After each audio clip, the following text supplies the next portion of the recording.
আজকে আমি আজ রথযাত্রায় তোমাকে একটা স্মল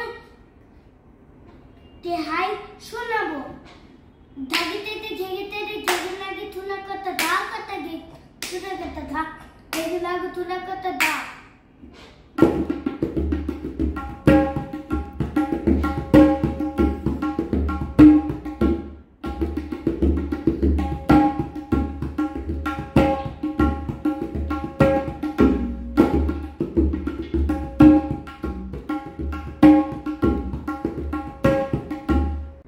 সবাই দেখো আমি এই কার্ডটা কিনেছি, আর সবাই দেখো আমি এগুলো কিনেছি। আমি এখন এটা খাবো, সবাইও খাও। হ্যাপি রথযাত্রা।